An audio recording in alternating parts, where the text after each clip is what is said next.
Welcome back to the deep dive. Today, we are doing something that I honestly think is going to change the way you look at American literature. Oh, good. We are lighting out for the territory. We certainly are. And we're doing it with a map that looks a little different than the one you might be used to. Exactly. We are tackling a book that I am 99% sure you have on your shelf right now. Yeah. Maybe you read it in high school and, wrote a 5-paragraph essay on it. Or maybe you pretended to read it and just used the Cliff Notes. Yeah, maybe that too. But today, we are going to dust it off and play it like a vinyl record. We are talking about Mark Twain's Adventures of Huckleberry Finn. It is a monumental text. Hemingway famously called it the source of all modern American literature. But as you said, we aren't just treating it as a dusty classic today. No, and here is the hook for this deep dive. We are looking at this novel as a piece of American music. Specifically, we are reading it through the lens of the blues. Which is such a fascinating angle. It just opens the whole thing up in a new way. It is, right. This framework comes from our primary secondary source for today, a brilliant introduction and set of essays by Robert Giomeli. And he makes this comparison that just completely blew my mind when I read it. I know the one you mean, the Miles Davis solo. Yes. He says that when Huck finally leaves home, when he opens that window to escape the suffocating rules of the Widow Douglas, the reader feels the same thrill of anticipation that you feel after hearing the first few bars of a Miles Davis solo. That is an incredibly evocative image. Yeah. And if you think about it, it fits perfectly. Because what is the blues? And what is the jazz that evolved from it? Improvisation. It's fundamentally about improvisation. It's about knowing the structure, knowing the melody, and then deliberately leaving the script behind to find something new, something that lives in that moment. Exactly. It's that moment where the sheet music goes out the window. So our mission today is to explore the first 14 chapters of this masterpiece. We're going to unpack the story of Huck and Jim, but we're going to do it by looking for those specific blue notes, the improvisation, the resilience, and how they handle what the blues singers call bad luck and trouble. And I think it's important to state up front that we aren't ignoring the difficult parts of this melody. I mean, this book is famously controversial. Oh, absolutely. And O'Mealy provides some crucial context on the racial dynamics of the book, Yeah. specifically the history of minstrelsy. We have to grapple with the character of Jim, how he's presented, and the masks he is forced to wear. Absolutely. We're going to get into the messy stuff, the funny stuff, and the heartbreaking stuff. But before we get on the raft, let's set the stage. Where are we in space and time? We are in the Mississippi River Valley, and we're talking roughly the 1840s. So this is a pre-Civil War world. The antebellum South? Exactly. Slavery is the law of the land. It's not just a social issue. It's the economic engine and the entire social hierarchy. It's a world of, river rats, deep poverty, intense superstition, and just this vast open nature that is both beautiful and terrifying. And guiding us through this world is a narrator who admits right on page 1 that he's a bit of a liar. Well, he says Mr. Mark Twain told the truth, mainly. Mainly. I love that. It's such a disarming way to start a book, isn't it? It immediately tells you, don't trust the authority figures, trust the voice. And that voice is key. But let's step back and look at the man behind the curtain, the guy whose name is on the cover. Because Mark Twain wasn't his real name. Right, that was a pseudonym. He was Samuel Langhorne Clemens. Born in 1835 in Florida, Missouri, but he grew up in Hannibal, which is, of course, the model for the St. Petersburg we see in the book. And the name Mark Twain itself, it's not just some catchy pseudonym he came up with. It's technical, isn't it? It comes from his life on the river. It is. It's a river term. It's a depth measurement called out by the leesman on a steamboat. Mark Twain means Mark II, or 2 fathoms deep. Which is what, 12 feet? 12 feet. On the Mississippi River boats, that was the borderline. It meant the water was just barely deep enough to be safe. Yeah. Any shallower, and you're in danger of running aground. So it means you're safe, but you're right on the jagged edge of dangerous. That feels incredibly appropriate for this author. He is always walking that line between safety and danger, between comedy and, outright tragedy. He really is. And to understand the tone of Huckleberry Finn, you have to understand that while Sam Clemens was a humorist, he was America's funny man in the white suit. His life was marked by profound tragedy. The sources mentioned he lost his wife and 2 of his daughters. He did, and it devastated him. His later life was incredibly difficult. He faced financial ruin. He was a terrible businessman, just constantly investing in the next big thing that always failed spectacularly. Like that typesetting machine. The page compositor, yes, it bankrupted him. And the deaths of his family members really pushed him toward a deep pessimism and a kind of cynicism in his later work. O'Malley notes that while Huckleberry Finn is funny, there is a darkness underneath it, a blues current, that reflects that complexity. It's that old idea of laughter to keep from crying. Precisely. And that's a very, very blues concept. We mentioned Hemingway earlier. I want to go back to that quote because it's so huge. He said, "All modern American literature comes from one book by Mark Twain called Huckleberry Finn. There was nothing before. There has been nothing as good since." That is a massive claim. Nothing as good since. It's a bold claim, for sure, but you can see his point. Think about what American literature was before this. It was very European. It was very formal. Very James Fenimore Cooper, flowery and proper. Exactly. And Twain changed the language. He used the vernacular. He let an uneducated 13-year-old boy tell the story in his own broken, beautiful, authentic English. He basically invented a new American voice. But here's where it gets really interesting, and something I didn't know before reading the sources for this deep dive. The composition of the book. It wasn't an easy birth, was it? Not at all. It took him nearly 10 years to write. He started it, wrote the first chunk up to about chapter 16, and then his tank ran dry, as he put it. He just hit a wall. He put it away for years. For years. And O'Malley points out a crucial shift in Twain's thinking during that hiatus. Initially, Twain thought this was going to be a road book. Like a road trip novel, just Huck wandering on land. Exactly. He thought Huck would escape and just walk across Illinois, having these picaresque adventures on land, maybe like something out of Gil Blas. Wow. That would have been a completely different book. Completely different. But then he went back to the river himself, took a trip down the Mississippi, and he realized the potential of the raft. Once he put Huck and Jim on the river, it became a river book. And that changed everything. Everything. Yeah. The river isn't just a setting, it's a character. It provides the flow, the momentum, the danger, and crucially, the isolation. On the road, you meet people constantly. On the river, it can be just Huck and Jim drifting in the dark for days on end. That isolation allows their relationship to develop in a way it never, ever could have on land. So let's jump into the story itself, chapter 1. We meet Huck, and he is not having a good time. No, he is miserable. He's actually rich now, thanks to the treasure he and Tom Sawyer found in the previous book, The Adventures of Tom Sawyer. He has $6,000, which is a fortune. But the cost of that wealth is that he has to be civilized. And he spells civilize with an S, which I just love. It tells you everything, doesn't it? Everything you need to know about his attitude toward education and so-called proper society. It's a funny contrast. He's living with the widow Douglas, who is, by all accounts, a kind woman. But she's suffocating him with norms. She wants him to wear stiff, new clothes that make him sweat. He has to eat on a schedule with a knife and fork. He can't smoke. He hates regular habits.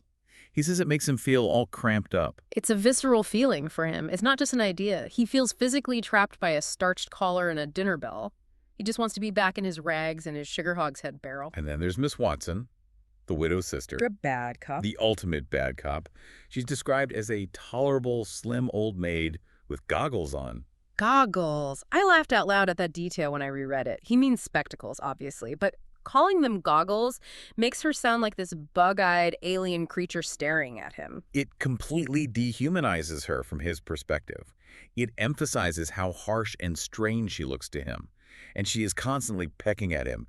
Don't put your feet up there, Huckleberry. Don't scrunch up like that, Huckleberry. She is the embodiment of arbitrary, pointless rules. And religion. She's the one who really tried to drill religion into him. Which leads to that hilarious bit about prayer in these early chapters. Huck is so pragmatic. He's told that if he prays, he'll get what he asks for. So naturally, being a kid who likes to fish, he prays for fishing hooks. A perfectly reasonable request for a boy in his position. It's not like he's asking for world peace. He wants a practical tool. Right, and he's diligent. He says he prays for 3 or 4 days, but when he doesn't get any hooks, he conducts an experiment. He goes to the woods and says, "I've prayed for it, now give it to me." When nothing happens, he concludes, there ain't nothing in it. It's a perfect example of Huck's empirical mind. He tests the theory of prayer, and when the data doesn't back it up, he discards it. Case closed. But he does notice a difference between the two women's gods, essentially. Yes, that's a brilliant observation. He realizes there seem to be 2 providences. The widow's providence is kind and loving, looks after people. But Miss Watson's providence is harsh and punishing, all about sending people to the bad place for every little thing. She tells him he's going to hell. And Huck, being totally honest with himself, decides that he probably doesn't belong with the good Providence anyway. He figures he's going to the bad place. And he says he's actually glad because he assumes his friend Tom Sawyer will be there, and he wouldn't want to be where Miss Watson is. That brings us to Tom Sawyer. We have to talk about him because in these early chapters, he is the dominant influence on Huck. And O'Mealy sets up this great contrast between Huck's pragmatism and what he calls Tom Sawyerism. Tom Sawyerism, let's unpack that, because usually we think of Tom as just a fun, imaginative kid. But O'Mealy suggests it's more rigid than that. It's much more rigid. Tom Sawyer represents the book, not the literal book they are in, but books as an absolute authority. Tom is a romantic. He wants life to be like the pirate novels and robber stories he reads. And he insists on following the rules of those books, even when they make absolutely no sense in reality. The formation of Tom Sawyer's gang is laugh-out-loud funny, but it's also kind of disturbing when you think about it. They drag these little boys into a cave, and Tom makes them sign an oath in blood. And the oath is horrific. They swear to kill the families of anyone who reveals their secrets. And poor Huck almost gets kicked out because he doesn't have a family worth killing. His father is the town drunk and is missing. And Huck, in this stroke of genius, offers up Miss Watson. He says, "You can kill Miss Watson." And the boys are like, "Oh yeah, she'll do it. It's perfect." It's dark comedy at its finest. But notice the rigidity of Tom. They talk about ransoming people. Yeah. One of the other boys asks what ransom means. And Tom doesn't know. He has no idea. But he says they have to do it because it's in the books. He speculates it means keeping them in the cave until they die. So their big plan is to just pile up dead bodies in the cave because it's in the books. It's insane. Right. This is Tom Sawyerism. A rigid, unthinking adherence to ridiculous precedents. O'Mealy contrasts this with the blues method, which is all about improvisation. Tom cannot improvise. He needs a script. Huck, as we will see, becomes the master of improvisation. The ultimate example of Tom's delusion versus Huck's reality has to be the Sunday school picnic raid. Oh, this is classic. Tom gets the gang together all excited and claims his spies have found a massive caravan of rich Arabs and Spaniards with hundreds of elephants, camels, and diamonds. They're going to ambush them. So they rush down the hill with their tin swords to attack. And it's a Sunday school picnic. It's a bunch of little kids, the primer class, eating donuts and jam. Huck sees a primer class and donuts. Tom insists it was Arabs and elephants, but they were all enchanted by magicians. He says Huck just can't see the truth because he hasn't read Don Quixote. It's the perfect illustration. Tom lives in a fantasy world of borrowed ideas, while Huck lives in the gritty, observable reality.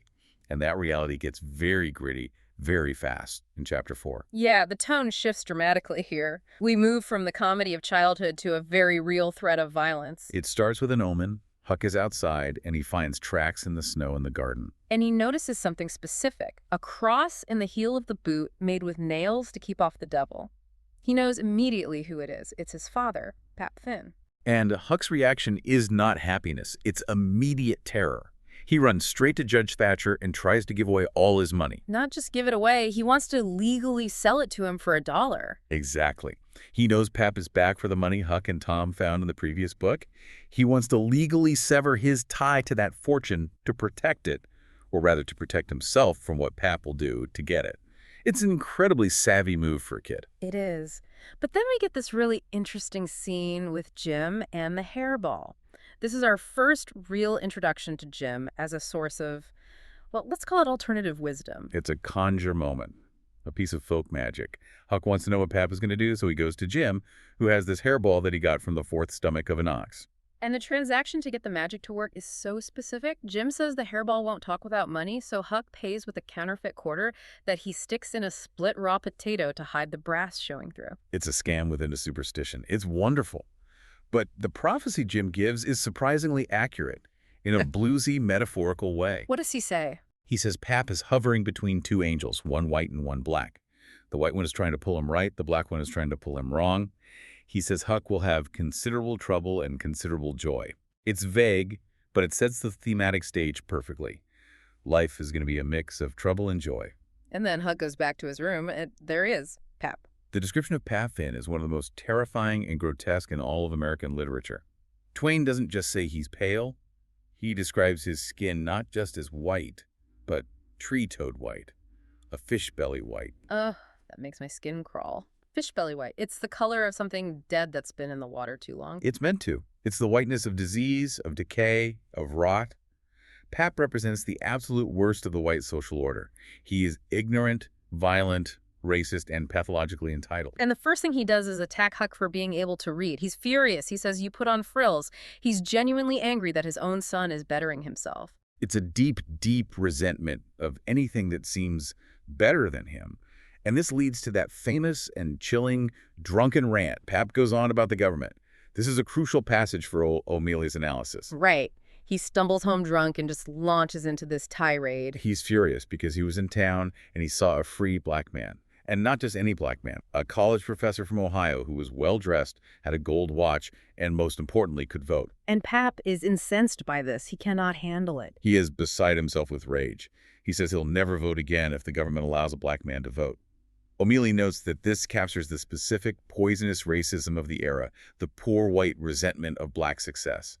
Pap has nothing in the world but his whiteness. It's his only asset. When he sees a black man who is educated, prosperous, and politically empowered, it destroys his entire worldview.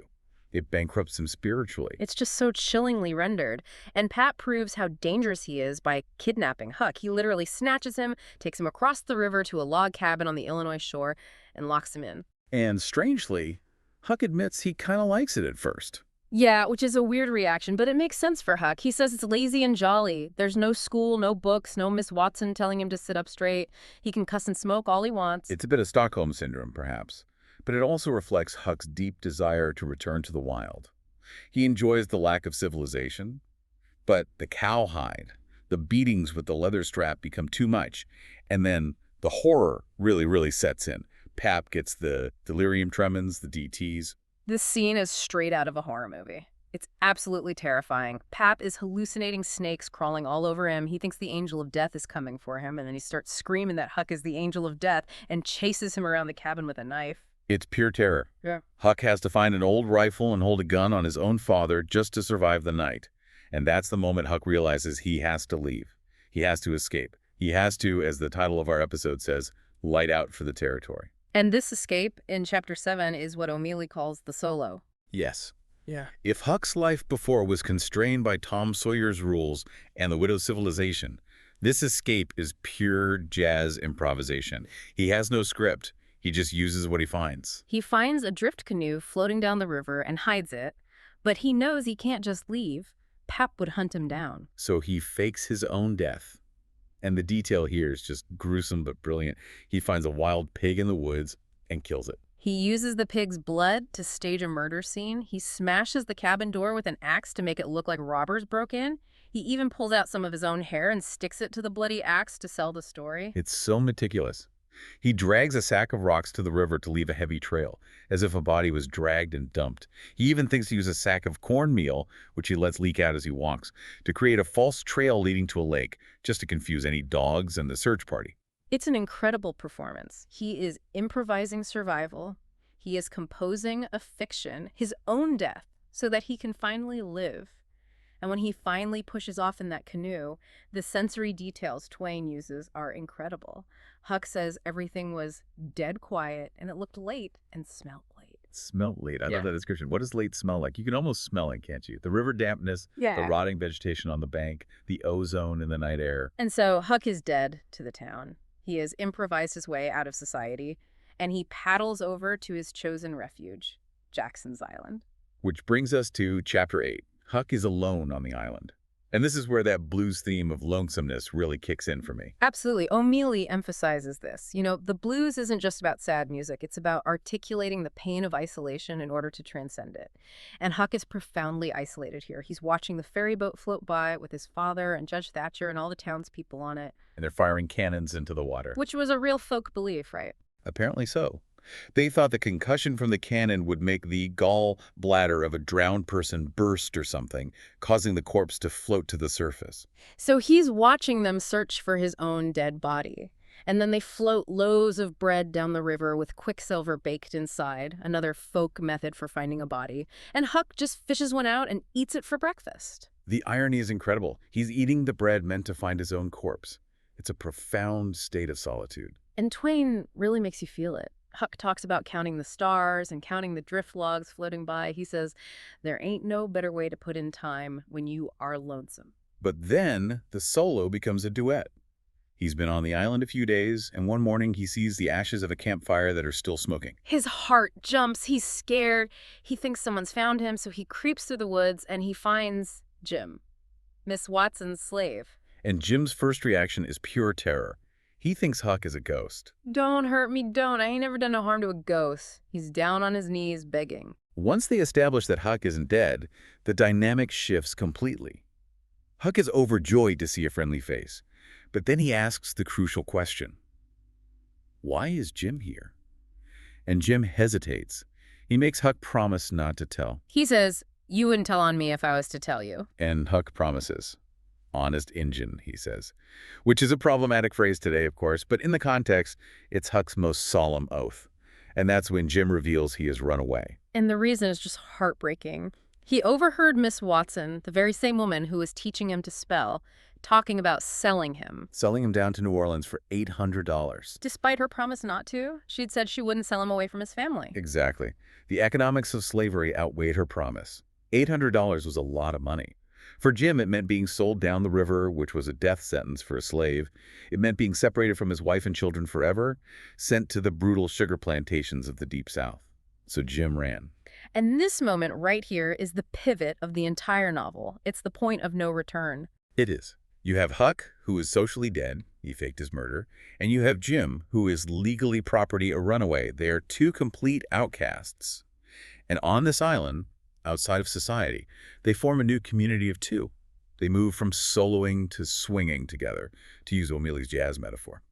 Now, we have to pause here and talk about Jim, because this is where the modern reader often struggles with the book and where O'Malley offers some really helpful, resistant reading. Yes, the portrayal of Jim is, without a doubt, the most controversial aspect of the novel. On the surface, especially in these early chapters, Jim can seem like a minstrel show caricature. He's very superstitious, his dialect is written out phonetically and can be hard to read, and he sometimes seems gullible or buffoonish. Right.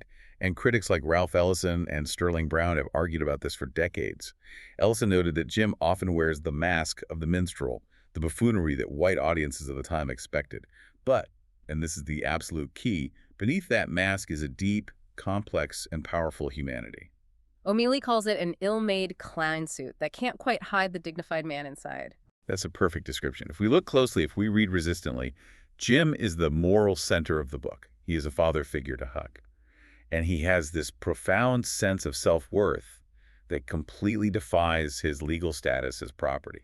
There's that great moment where they're sitting in the cave on the island, talking about money. Jim tells his financial history. It's a hilarious and tragic sequence all at once. Jim talks about being rich once because he had $14. Which was an absolute fortune for a slave. A fortune.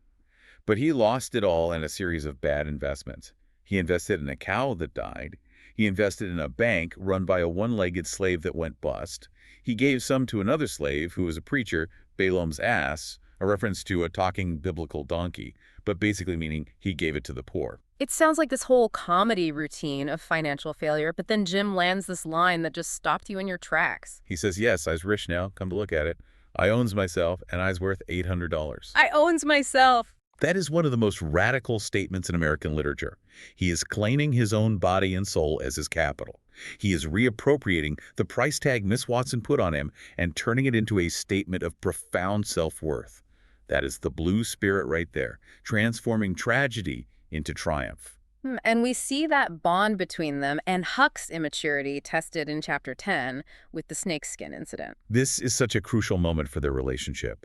It contrasts Huck's boyish recklessness with Jim's deep knowledge of the natural world.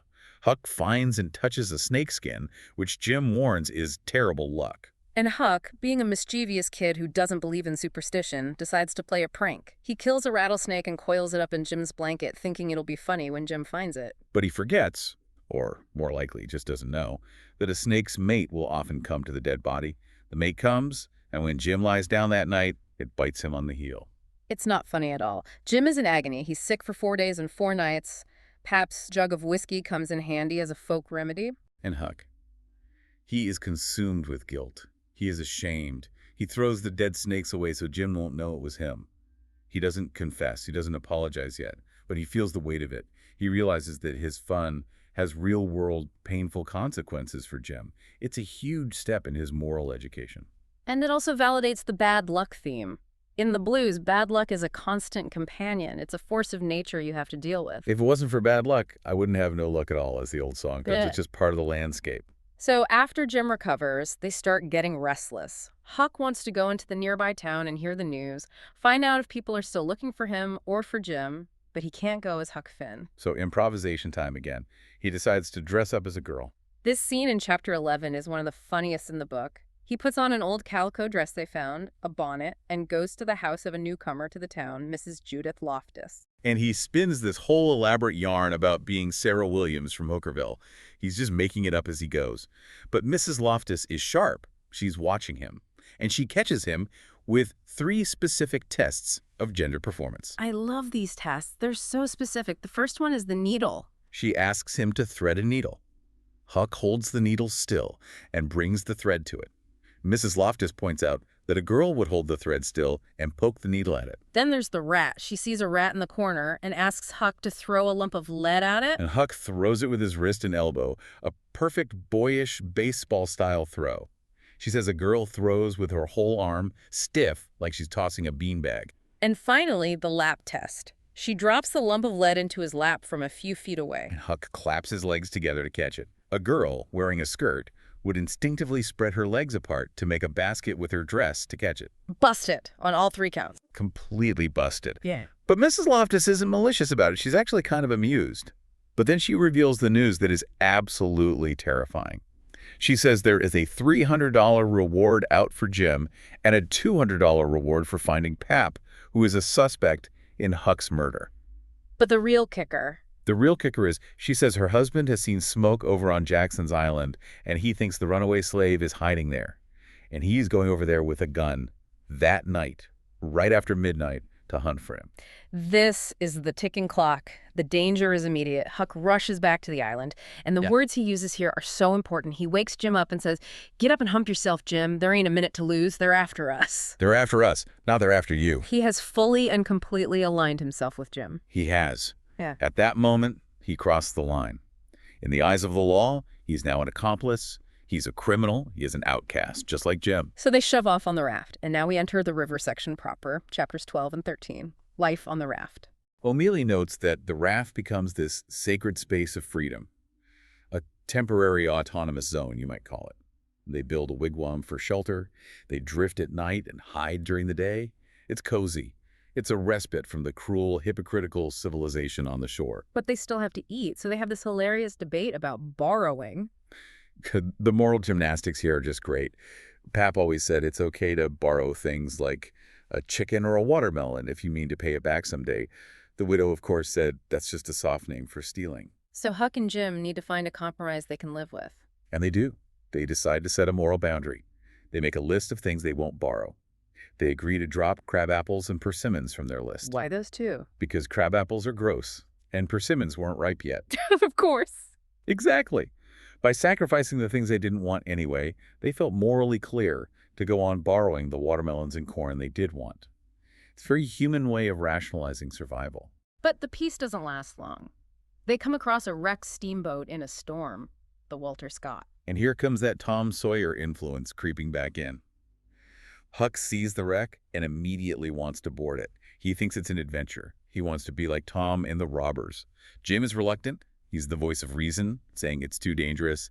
But Huck pushes him. And of course, it's not an adventure. It's a real-life crime scene. They sneak aboard and stumble upon 3 actual criminals on the sinking boat. 2 of them, Jake Packard and Bill, are planning to murder the 3rd one, a guy named Jim Turner, who they say has double-crossed them. It's a really vivid, frightening scene. The criminals decide not to shoot him because that would be too loud. Instead, they decide to just leave him tied up on the boat so he drowns when it breaks apart. Let the river kill him. It's absolutely cold-blooded. And then disaster strikes for Huck and Jim. Their raft breaks loose in the storm and drifts away. They are trapped on the wreck with the murderers. Talk about bad luck and trouble. They are literally stuck on a sinking ship with killers. They manage to find the criminals' skiff, their little getaway boat, and they steal it and escape just as the murderers are about to leave. But here is where we see Huck's conscience developing in a really profound way. He feels guilty. He feels guilty about leaving murderers to die. He does. He can't stand the thought of it. He says, I might come to be a murderer myself yet. He has empathy even for the worst of the worst. So he actually stops at a ferry landing downstream and spins this incredibly elaborate lie to a ferry boat captain to get him to go rescue the people on the wreck. He pretends his family is stranded there, including his prominent, rich uncle. He risks his own safety to try and save the men who would have killed him without a second thought. It shows that Huck's morality is based on this deep, instinctual sympathy, not on a rigid set of rules. The civilized world wouldn't care about those rapscallions, as Huck calls them. They'd say they got what they deserved. But Huck does care. In the end, the wreck breaks up before the ferry gets there, and the criminals likely die, but Huck tried. He tried. And that effort signifies his growth. He's moving away from Tom Sawyer's fantasy violence and grappling with the real thing. This brings us to chapter 14, which is one of my absolute favorite discussions in the book. They're safe, they've recovered their raft, they have some loot from the wreck cigars, books, clothes, and they are just hanging out on the raft talking. This is the King Solomon debate. Yeah. And it operates on so many levels. It's so rich. Huck is reading to Jim from the books they found, telling him about kings and dukes and earls, and Jim is fascinated, but also very skeptical. He asks about King Solomon, who Huck explains was the wisest man. And Jim just flat out disagrees with the verdict. He thinks Solomon was a fool. Because of the famous story where Solomon threatens to chop the baby in half to solve the dispute between the two mothers who both claim it's theirs. Jim's logic here is so practical and so humane. He says, what's the use of half a child? He argues that Solomon had so many wives and children, 1 million children in Jim's estimation, that he just didn't value human life. If he only had 1 or 2 children, he would never, ever suggest chopping one in half. He sees it not as wisdom, but as a callous disregard for life. Huck gets so frustrated, he says, "You've missed the point 1,000 mile." He can't understand why Jim doesn't get it. But O'Mealy points out that Jim actually have the better point. Huck is relying on book logic. He knows Solomon is wise because the books say so. It's another form of Tom Sawyerism. Jim is using heart logic. He understands the value of a child because he is a father who has been separated from his own children. He interprets the story through the lens of lived human experience, not abstract wisdom. It really highlights Jim's independence of thought. He isn't educated, he can't read, but he is not stupid. Far from it. And the next argument reinforces this, the French language debate. Oh, this is a classic circular argument. It's so funny. Huck explains that people in France don't speak English. Jim cannot wrap his head around this concept. Jim asks a series of logical questions. He asks, is a Frenchman a man? Huck says yes. Jim says, well then, why don't he talk like a man? It's impeccable logic from his point of view. A cat talks like a cat and a cow talks like a cow, so a man should talk like a man. And to Jim, talking like a man means speaking English. Huck tries to explain, but he can't refute Jim's core logic. He just gives up in frustration and says, you can't learn a nigger to argue. Which is such a deeply ironic line. Huck thinks he won, or that Jim is just too stupid to understand. But the reader, in Twain, we see that Jim actually stumped Huck with his own simple, powerful logic. And notice the underlying assertion Jim is making in that whole exchange. Is a Frenchman a man? Jim is asserting the universality of humanity. We are all men. We should all be able to understand each other. It's a subtle but powerful claim to equality, coming from a man who is legally denied that very status. So we've covered the first 14 chapters. We've gone from the stifling, rule-bound civilization of St. Petersburg to the improvised freedom of the river. We've seen Huck fake his death, team up with Jim, and navigate storms, wrecks, and moral dilemmas. And through it all, we've seen them improvising. They are playing the blues, they are taking the bad luck, the abusive father, the threat of being sold, the storms, the snakes, and they're finding a way to survive and even find moments of joy and connection in the midst of it all. O'Mealy talks about how the raft creates a space for a kind of radical brotherhood. Yes. On the raft, the rules of slavery and society are suspended. It's a world of their own making. It's lovely to live on a raft, Huck says. They can just lie on their backs, look up at the stars, and debate whether they were made or just happened. It's a cosmic connection. It's two lost souls finding a rhythm together. But the threat of the shore, of civilization, is always there, isn't it? Always. The bad luck is always waiting just around the next river bend. So as we wrap up this part of our deep dive, let's go back to that Miles Davis comparison.